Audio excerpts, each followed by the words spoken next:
안녕하십니까. 이번 시간은 지난 시간에 학교 안전교육에 대해 이해에 대해서 알아봤는데요. 이번 시간은 학교 생활안전에 대한 첫 번째 시간이 되겠습니다.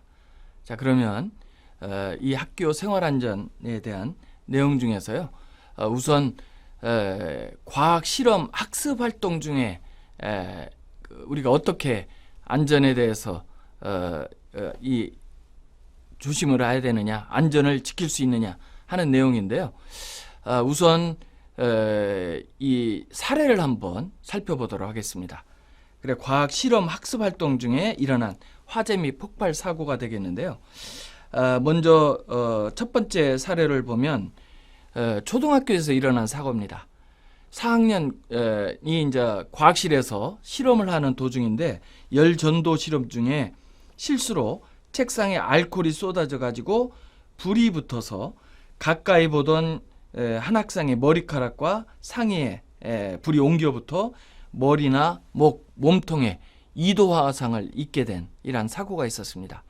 특히 여기에서 알코올 램프를 많이 이제 실험 중에 사용을 하게 되는데, 알코올 램프는 이 환한 이런 상태에서는 이 불꽃이 붙었는지 안 붙었는지 잘 모르거든요. 그래, 특히나 더 조심을 해야 되는 것이 바로 이 알코올 램프의 이 취급이 되겠습니다.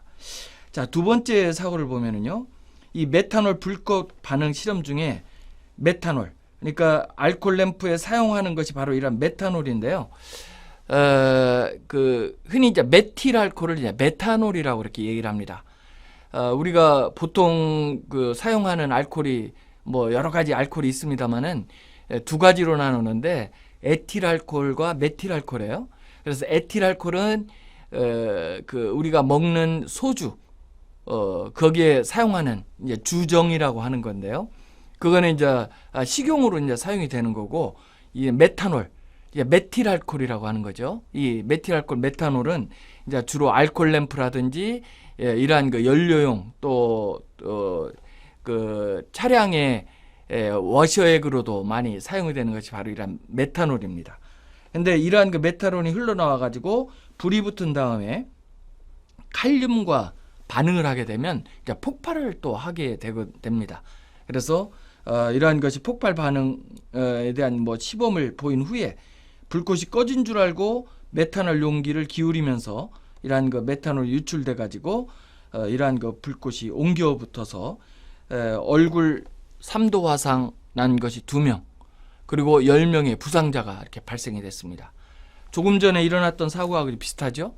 근데 여기에서 보면 이 알코올에 불이 붙는다 하더라도 잘 보이지가 않습니다. 그래서 그런 점을 특히나 더욱 주의를 해야 됩니다. 그 다음에 또 실험실 화학약품 또는 여기에 대한 가스 중독 사고 사례인데요. 초등학교 과학실험 조교가 암모니아수, 그러니까 암모니아수라고 하면 우리가 이 재래식 화장실 가면 막 눈을 찌르는 이런 냄새, 아주 고약한 냄새가 나는데 주로 이런 냄새가 바로 암모니아 냄새거든요. 근데 이러한 암모니아를 희석하기 위해서 뚜껑을 열던 중에 갑자기 암모니아 증기와 액체가 분출돼 가지고 이러한 것이 눈에 들어가 가지고 심각한 이런 상처를 입게 된 이러한 사고가 있었습니다. 그래서 이러한 암모니아수가 우리 호흡기 내로 들어가게 되면 이러한 호흡기가 굉장히 크게 폐를 입을 수가 있습니다. 그래서 이러한 호흡기나 폐에 심각한 이런 후유증을 날 수도 있고, 또 눈에 들어가게 되면 이러한 것에 의해서 심각한 이러한 상처를 입을 수가 있기 때문에 특히나 여기에 대한 조심을 해야 됩니다. 그 다음에 또 고등학교에서 일어난 사고인데요. 방학을 앞두고서 한 학기 동안 사용한 약품을 정리하던 중에 역시 이러한 조금 남은 암모니아수를 다른 병에 옮겨 담는 순간 암모니아 가스에 중독돼 가지고 졸도해서 병원에 입원한 이러한 사고가 있었습니다. 그래, 특히 암모니아수, 겨울철보다는 특히 여름철에 이런 것이 기화가 될 수가 있기 때문에 더더욱 조심을 하셔야 됩니다. 그 다음에 이제 세 번째 사고는요. 초등학교에 손에 들고 있던 황산병, 이 황산이 이제 H2SO4라고 하는 거죠. 근데 이게 굉장히 강한 부식성도 있고, 또 이게 피부에 닿으면 화상을 일으키고, 또 우리 옷 같은 데 닿으면 이게 탈수 현상을 발생시켜 가지고 바로 이게 그 구멍이 나게 만듭니다. 그래서 이러한 것이 피부에 닿으면 아주 심한 화상을 입을 수가 있기 때문에 특히 조심을 해야 되는데, 이러한 것이 피부에 닿아 가지고 화상을 입고, 또 착용하고 있던 옷과 신발에 구멍이 나는 등의 큰 피해를 입은 이러한 사고가 또 발생이 된 이러한 그 사례가 있습니다. 그래서 이러한 약품을 암모니아수나 또 특히 황산뿐만이 아니라 또 염산도 마찬가지고 질산도 마찬가지예요. 그래서 강한 이러한 그 산성 이런 것 등에 더더욱 조심을 하셔야 됩니다. 그 다음에 또 유리에 의한 사고가 과학 실험 중에 많이 발생이 되죠.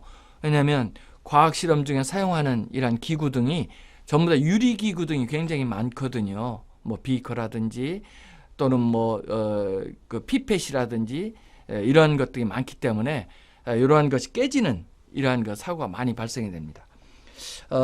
이 사고 사례를 보면 초등학교 과학실에서 과학반 실험 중에 알코올을 보관하고 있던 이러한 병이 깨져가지고 이 알코올에 의한 화상이 아니고 이 알코올을 보관하는 유리병이 깨져가지고 왼쪽 발가락에 전치 2주의 상처를 입은 이러한 그 사례가 있습니다. 또 두 번째 사례를 보면 초등학교 과학실험 조교가 비커를 갖다가 씻던 중에 비커가 깨지면서 검지 부분에 손등이 찢어져 가지고요, 이런 인대가 절단이 됐어요.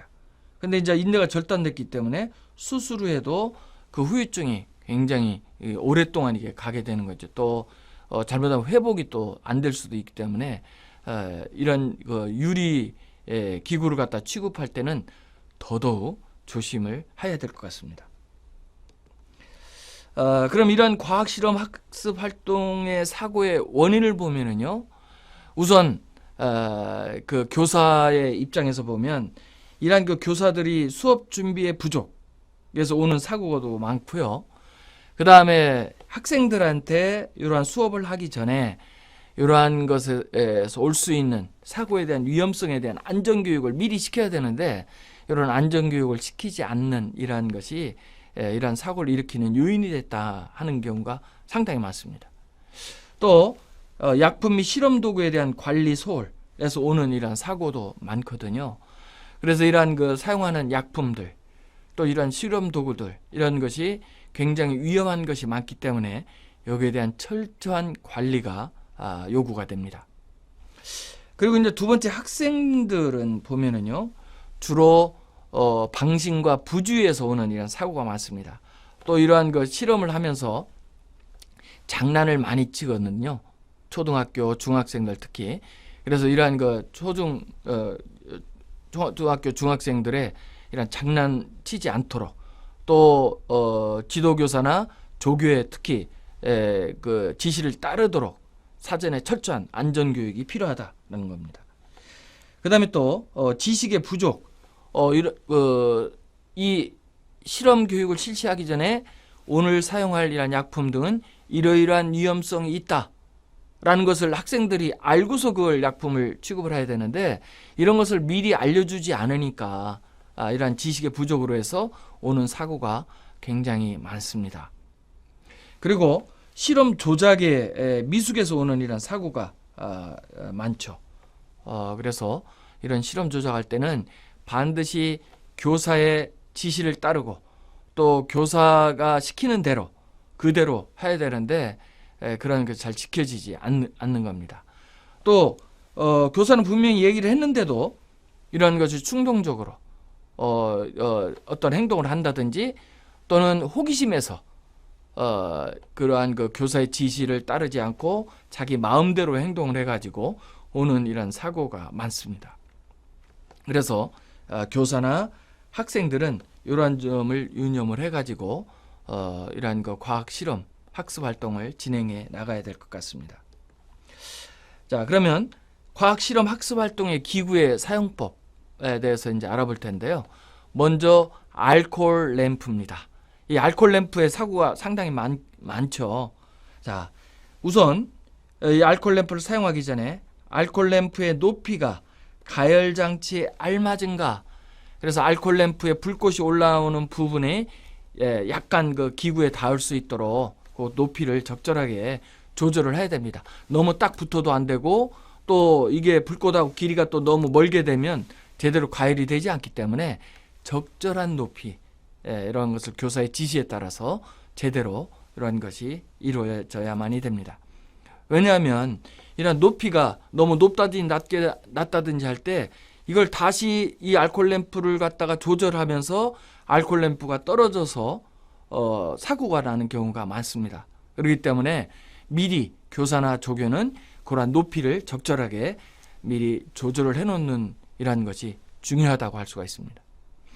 그 다음에 알코올 램프에 너무 알코올을 갖다 꽉 채워도 안 되고요. 한 3분의 2 정도 충전을 해놔야 됩니다. 그리고 심지 조절도 중요합니다. 그래서 이런 심지를 0.5에서 1cm 정도 이렇게 나올 수 있도록, 너무 이게 또 길게 되면 불꽃이 커진다든지, 또 이런 것이 옆으로 쳐져 가지고 알코올이 또 새어 나올 수 있다든지 하는 그런 위험성이 있기 때문에 이러한 알코올의 이러한 심지 조절도 상당히 중요합니다. 그리고 이 알코올 램프에 알코올이 이제 다 떨어졌어요. 충전을 하는데 보통 거기에 심지를 빼내고 거기에다가 병으로 해가지고 알코올을 갖다가 충전하게 되는데, 이렇게 하게 되면 이 알코올이 흘러내려와 가지고 바닥에 흘러내려서 그 알코올 램프에 불을 붙이게 되면 거기까지 따라 붙게 될 위험성이 상당히 큽니다. 그렇기 때문에 반드시 알코올이 흘러내리지 않도록 충전 시에는 깔때기를 갖다가 사용을 해야 됩니다. 자, 그리고 이 알코올 충전을 하면서 램프 표면에 흘러내리는 알코올은 약솜이라든지 화장지로 깨끗이 제거를 해서 불이 붙지 않도록 해줘야만이 됩니다. 그리고 알코올에 불을 붙일 때는 지도교사나 실험 보조원이 반드시 점호할 수 있도록 해야 됩니다. 학생들 시키지 말고 지도교사가 돌아다니면서, 또는 실험 보조원이 돌아다니면서 불을 붙일 수 있도록 이렇게 해줘야 되고요. 또 불을 끌 때는 입으로 불어서는 절대 안 됩니다. 입으로 불어서는 잘 꺼지지도 않고, 또 이러한 것이 불꽃이 다른 곳으로 번져나가서 흘러내리는 알코올에 또 불이 붙을 수도 있고, 그렇기 때문에 반드시 알코올 램프에 뚜껑이 있거든요. 그래서 뚜껑을 이용해서 살며시 옆으로부터 이렇게 해가지고 세워서 눕힌 다음에 이렇게 세우는 방법으로 소화를 시키고, 잠시 후에 바로 끄게 되면 그 알코올 뚜껑에 알코올이 묻어 있을 수 있기 때문에 이걸 살짝 열었다가 다시 그 가스가 찰 수 있고, 이러기 때문에 다시 열었다가 덮어주는 이런 방법으로 알코올 램프를 취급을 해야 됩니다. 자, 그 다음에 유리기구를 갖다가 사용하는 이 방법이 되겠는데요. 자, 유리기구는요, 우선 금이 가거나 깨진 것은 절대로 사용해서는 안 된다. 만약에 이런 금 간거나 이런 데에다가 약품이나 물을 채워가지고 알코올 램프 등으로 가열을 하게 되면 금 간 거는 그냥 깨져버립니다. 이렇기 때문에 상당히 위험하죠. 그래서 절대로 금이 가거나 깨진 것은 사용하지 않는다. 자, 그리고 시험관에 고무마개를 끼우거나 뺄 때, 이때는 고무마개에 물을 묻혀서 돌려 끼우거나 빼도록 이렇게 해야 됩니다. 물을 묻히지 않게 되면 나중에 이 고무가 녹는 경우가 있거든요. 그러면 그 유리기구에 딱 달라붙어 가지고 빼기도 힘들고, 만약 그 안에 약품이 들었다면 이걸 갖다가 무리하게 빼면서 약품이 누출돼 가지고 피부에 닿는다 하면 상당히 위험할 수가 있기 때문에 반드시 물을 묻혀서 돌려서 빼오거나 끼운다. 그거를 꼭 기억을 해주시기 바랍니다. 자, 그리고 물이 묻어 있는 시험관이나 비커 등은 물을 깨끗이 닦은 후에 사용을 해야 됩니다. 왜냐하면 물이 비커나 이런데 밖에 여기에 묻어 있게 되면 그걸 바로 가열시키게 되면 그걸로 인해 가지고 유리기구가 깨질 수가 있습니다. 그래서 반드시 물이 묻어 있으면 수건 등으로 깨끗이 닦은 후에 사용을 해야만이 되겠습니다. 그리고 유리기구를 씻을 때는 알맞은 솔, 그러니까 이런 시험관이나 이런 데 손가락이 들어가지가 않거든요. 또 걸레 등이 들어가지 않기 때문에 거기에 적당한 솔을 사용을 하고, 또 이런 것을 닦을 때는 반드시 밑부분을 잡고 돌려가면서 이렇게 씻을 수 있도록 해줘야 됩니다. 그래서 이런 세제 같은 것이 겉표면에 묻으면 미끄럽기 때문에 깨질 위험이 상당히 많습니다. 그러면 손도 베게 되고 위험하기 때문에 특히나 이런 거 세척을 할 때 상당한 주의를 요합니다. 자, 그리고 시험관, 비입과 플라스틱에 물질을 넣고 가열할 때는 그 입구가 사람을 향하지 않도록 가야 됩니다.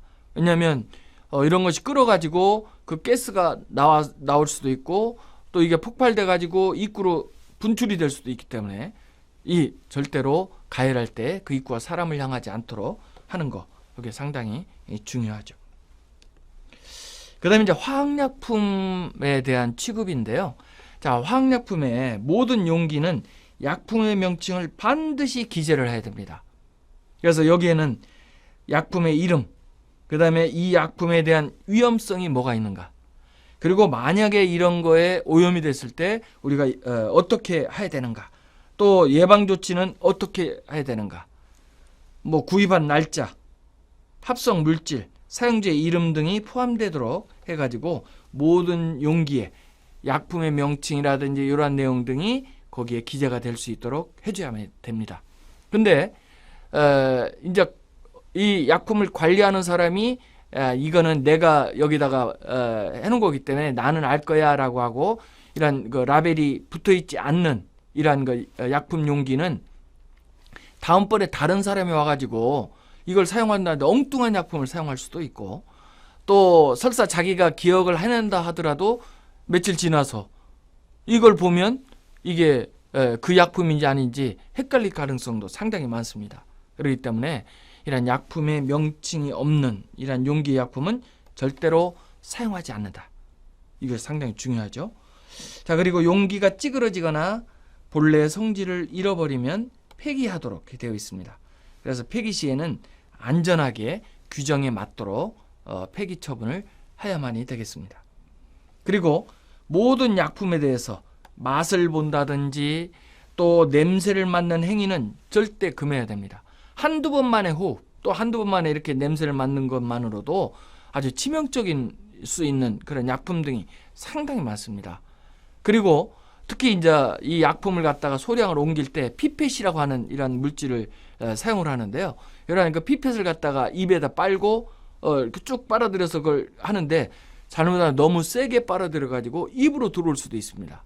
절대로 입으로 피펫을 갖다가 빨지 않도록 해줘야 되고요. 만약에 이 약품이 냄새를 한번 꼭 맡아야 된다라고 한다면, 이 약품병이라고 한다면 손으로 해가지고 이렇게 약간 이렇게 냄새를 손으로 바람을 이용을 해가지고 냄새를 맡도록 이렇게 해야 됩니다.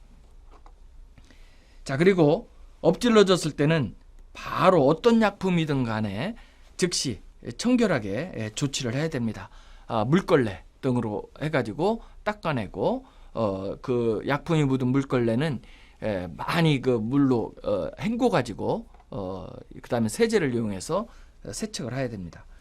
그 다음에 고열이 발생되는 실험기기에 대해서는 고열 또는 이와 비슷한 이런 경고분을 거기에다가 붙여서 실험을 할 수 있도록 해줘야 되고요. 또 화학약품과 모든 화학약품 다 마찬가지입니다.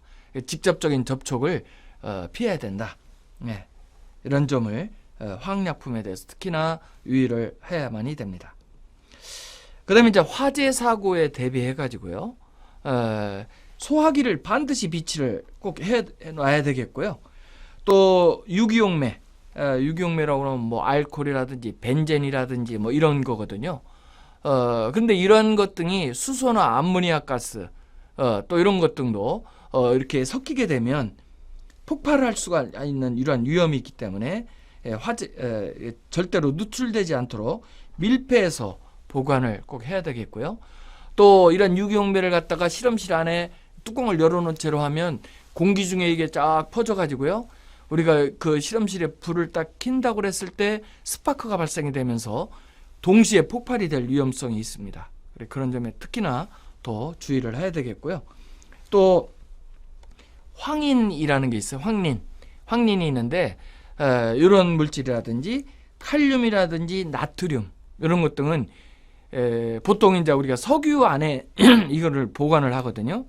근데 이런 것 등을 공기 중에 그냥 노출을 시키게 되면 공기 중에서 자연 발화를 합니다. 자연적으로 불이 붙어 버려요.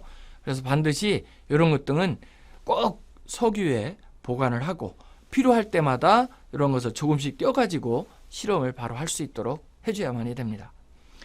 그 다음에 이제 염소산 칼륨, 그 다음에 중크롬산 칼륨, 과망강산 칼륨 이런 것 등은 화약으로 사용되는 이러한 약품이거든요.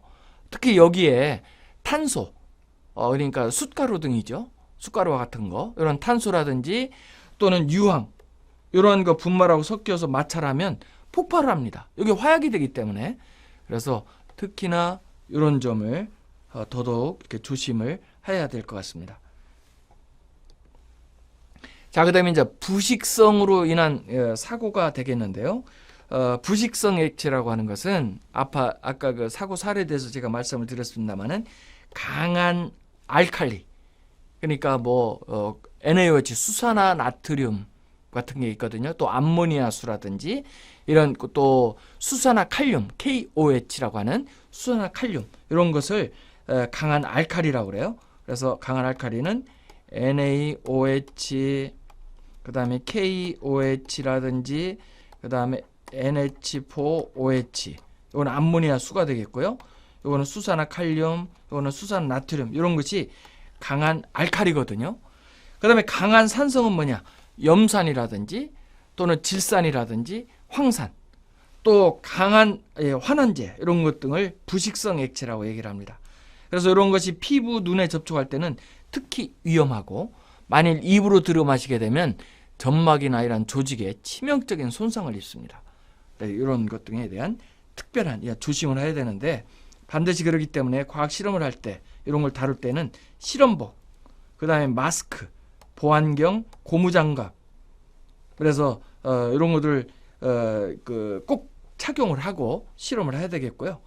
또 실험이 끝나면 시약기구 등을 원래 위치에 정리정돈하고 수도꼭지나 전열기의 전열 플러그, 가스 밸브의 개폐 여부를 확인하는 등 안전점검을 하기 전에도 중요하지만 이런 실험이 다 끝나면 이런 정리정돈 굉장히 중요합니다. 그리고 실험실에는 환기시설이 필수입니다. 유독가스가 바로 배출될 수 있도록, 그리고 불을 끌 수 있는 방화수, 그 다음에 방화에 대한 모래, 방화사, 그 다음에 걸레를 준비해서 소화기를 준비하고 소화기를 정해진 위치에 반드시 비치를 해놔야 된다는 거죠. 그리고 진한 산에 물이나 반응물질을 넣지 않는다. 반드시 산을 천천히 반응물질을 넣는다. 이 말은 무슨 얘기냐면 황산 같은 것을 원래 황산이 담겨져 있는 용기에다가 물을 붓게 되면 이게 바로 그냥 폭발을 할 수가 있거든요. 그렇기 때문에 물에다가 황산을 조금씩 넣어가면서 이거를 갖다가 섞어야 된다. 그 말입니다. 그래서 그런 점은 특히나 조심을 해야 되고, 실험대에 한 방울이라도 부식성 시약을 떨었을 때는 즉시 젖은 걸레로 닦아내야 됩니다. 이런 점을 주의를 꼭 해주셔야 되고요. 자, 그 다음에 사고가 발생이 됐을 때 어떻게 대처를 해야 되느냐.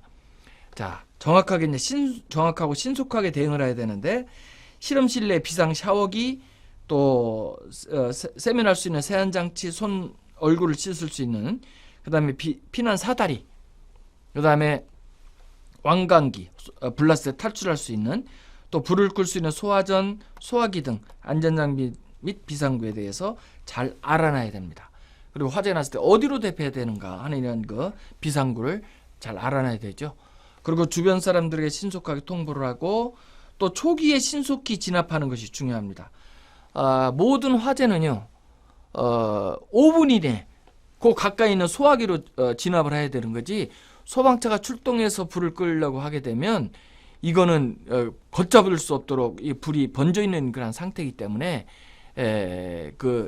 가까이 있는 소화기로 진압하는 것이 가장 좋은 방법입니다. 그리고 소방서나 경찰서, 병원 등 긴급 전화를 해야 되고요. 도움 요청은 그 자리에서 하지 말고 안전한 곳으로 대피를 해서 도움 요청을 해야 되고, 이러한 응급상의 성격과 발생 위치를 설명하고 응급 요원에 대한 지시를 받도록 해야 되고, 또 사고 발생 시 학교장이라든지 또는 지도교사에게 즉시 보고를 해야만이 되겠습니다. 자, 그럼 응급처치는 어떻게 해야 되느냐? 우선 119에 신속히 전화를 해서 요청을 해야 되지만, 그 119 구조대원들이 도착하기 전까지 우리가 응급처치를 해야 되거든요. 그래서 당황하지 말고 침착하게 간단한 응급처치를 한 후 보건실로 가야 되겠고요. 또 중상의 경우는 지체 없이 119 혹은 보건실에 전화를 해서 도움을 청하고 전문가의 지도에 따라 조치를 해야 됩니다. 자, 심하게 피가 난다. 그러면 상처 부위를 패드나 천으로 꽉 누름으로써 지혈을 할 수가 있습니다. 천은 깨끗할수록 좋지만 위급할 때는 이런 천을 못 찾는다 그러면 옷이라도 잘라가지고 사용을 할 수가 있죠. 그리고 피가 흐르는 부위는 신체의 다른 부분보다 높게 하고 계속 누르고 있도록 하고, 지혈대는 쓰지 않도록 이렇게 합니다. 그래서 왜 지혈대를 쓰지 말라고 한다면, 지혈대는 너무 강하게 이걸 쪼일 수 있기 때문에 우리 전문가다 아닌 이런 우리가 한다고 한다면, 여러분들이 한다면 이게 문제가 될 수가 있거든요. 그래서 꽉 누르는 방법으로 지혈하는 걸로 하고, 그 이상의 조치는 전문 의료요원의 그 지원을 받을 수 있도록 해야 됩니다. 그리고 환자를 편안하게 눕히고, 경미한 화상의 경우에는 차가운 물로 화상 부위를 식혀줍니다. 그래서 여러분들이 가정에서도 마찬가지고 화상을 입어서 이거 막 화끈거리고 막 욱신거린다라고 한다면, 가장 좋은 방법은 찬물 또는 얼음물에 갖다가 손가락을 집어넣어서 식히는 방법이에요. 그래야만이 물집이 생기는 걸 방지를 할 수가 있습니다. 그래서 우선 중요한 것은 차가운 물로 화상 부위를 식혀주는 것. 큰 화상은 그런 걸로 되지가 않죠. 바로 물집이 생겨버리기 때문에요. 그래서 바로 병원에서 치료를 받도록 하고, 옷에 불이 붙었을 경우에는 마루에 누워 구르거나 또는 담요 또는 다른 사람의 옷가지를 벗어가지고 덮어서 소화하는 거, 이런 걸로 질식 소화라고 하죠. 그래, 이런 걸로 해서 불을 끄도록 하고, 불을 끈 후에는 흐르는 찬물로 열을 식히고 병원에서 치료를 받을 수 있도록 이렇게 해주시면 되겠습니다. 그 다음에 염소가스, 그 다음에 이산화황, 암모니아, 클로로포름, 에테르, 이런 걸 우리가 이제 유독가스라고 할 수가 있는데요. 여기서 이제 이산화황은 SO2, 아황산가스예요. 특히 이제 염소가스나 아황산가스, 암모니아는 우리 폐조직에 또 기관지에 굉장히 강한 이런 자극을 주고, 또 거기에 염증을 일으키고, 또 폐 속으로 들어가게 되면 폐수종이라고 그래가지고요, 폐에 물이 차도록 이렇게 만듭니다. 그래서 상당히 아주 자극성이 강한 그러한 유독한 가스이기 때문에 특히 조심을 해야 되고, 또 클로로포름이나 에테르 이런 것 등은 마취제로 사용하는 이러한 가스입니다. 그 액체이기 때문에 요걸 갖다 개구리 해부할 때 클로로포름 적셔가지고 개구리 이렇게 하면 이제 마취가 되거든요. 그래서 그러한 마취제로 사용하는 그러한 약품, 이런 것도 역시 우리가 맞게 되면 이러한 기절을 한다든지 이런 염려가 있기 때문에, 이러한 휘발성 액체 증기를 마실 경우는 신선한 공기에 있는 곳으로 옮겨 눕히고 체온이 저하되지 않도록 보온하고 회복할 때까지 안정을 시키고, 이런 특히 염소가스를 흡입할 때는 맑은 공기로 심호흡을 시켜야 됩니다. 강한 알칼리나 산이 묻었을 경우는 이거는 많은 물로 충분히 이러한 거 씻겨주는 거, 이것이 중요합니다. 자, 이번 시간에 과학 실험 활동 중에 그 사고 발생 시에 여러 가지 우리가 어떻게 해야 되는가, 거기에 대한 안전에 대해서 알아봤습니다. 다음 시간에도 역시 이런 생활 안전에 대한 두 번째 시간이 다음 시간에 계속되겠습니다. 자, 오늘 이번 시간 두 번째 시간 강의 마치도록 하겠습니다. 감사합니다.